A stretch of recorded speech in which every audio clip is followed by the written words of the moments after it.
నమస్తే welcome to dot news 2019 AP ఎన్నికల్లో YCP ప్రభంజనం సృష్టించింది. ఉత్తరాంధ్ర నుంచి రాయలసీమ వరకు ఫ్యాన్ గాలి బలంగా వీచింది. రాష్ట్రంలోని 151 స్థానాల్లో వైసీపీ అభ్యర్థులు విజయం సాధించారు. అప్పటి ప్రతిపక్ష నేత వైఎస్ జగన్ కు పెట్టని కోట లాంటి రాయలసీమలో ఫ్యాన్ హై స్పీడ్లో తిరిగింది. సీమలోని కడప, కర్నూలు, అనంతపురం, చిత్తూరు జిల్లాలో టీడీపీ కేవలం 3 సీట్లతో సరిపెట్టుకుంది. కుప్పంలో టీడీపీ అధినేత చంద్రబాబు నాయుడు, హిందూపురంలో ఆయన బామ్మర్ది బాలయ్య, ఉరవకొండలో పయ్యావుల కేశవ్ విజయం సాధించారు. మరి ఈ ఎన్నికల్లో అనంతపురం జిల్లా వాసులు ఎవరికి పట్టం కడతారనేది ఇప్పుడు ఆసక్తికరంగా మారింది. రాయలసీమ జిల్లాల్లో మొత్తం 52 సీట్లు ఉండగా 2019లో వైఎస్ఆర్ కాంగ్రెస్ పార్టీ ఏకంగా 49 చోట్ల జెండా ఎగురవేసింది. 2014లో అనంతపురం జిల్లా టీడీపీకి 12 సీట్లు కట్టబెట్టింది. కానీ 2019లో ఇక్కడ సీన్ రివర్స్ అయింది. ఆ జిల్లా ఓటర్లు వైసీపీకి 12 స్థానాలు కట్టబెట్టారు. హిందూపురం, ఉరవకొండల్లోనే టీడీపీ గెలిచింది. అనంతపురం జిల్లాలో మొత్తం 14 అసెంబ్లీ స్థానాలు ఉన్నాయి. 12 చోట్ల వైసీపీ, 2 చోట్ల టీడీపీ గెలిచాయి.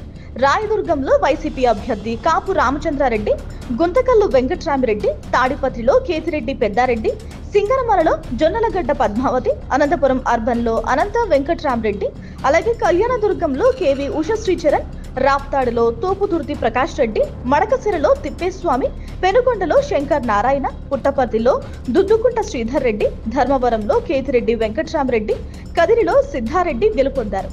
ఉరవకొండ, హిందూపురం ఈ 2 స్థానాల్లో టీడీపీ అభ్యర్థులు పయ్యావుల కేశవ్, అలాగే బాలయ్య విజయం సాధించారు.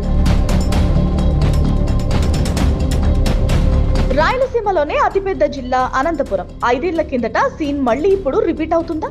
కొన్ని స్థానాల్లో అభ్యర్థులు మారలేదు.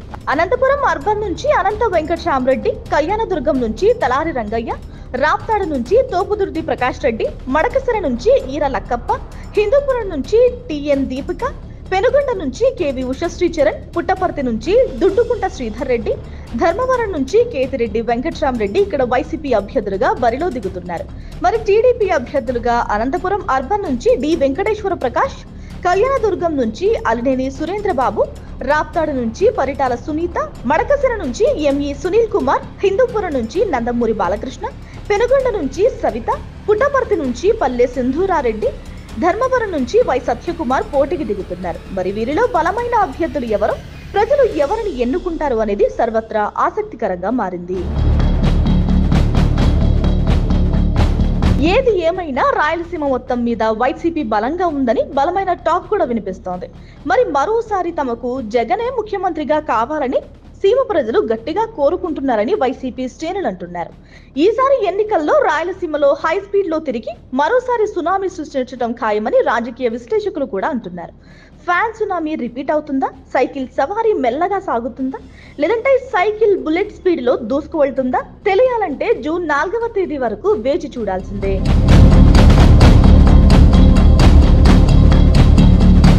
Please subscribe Dot News.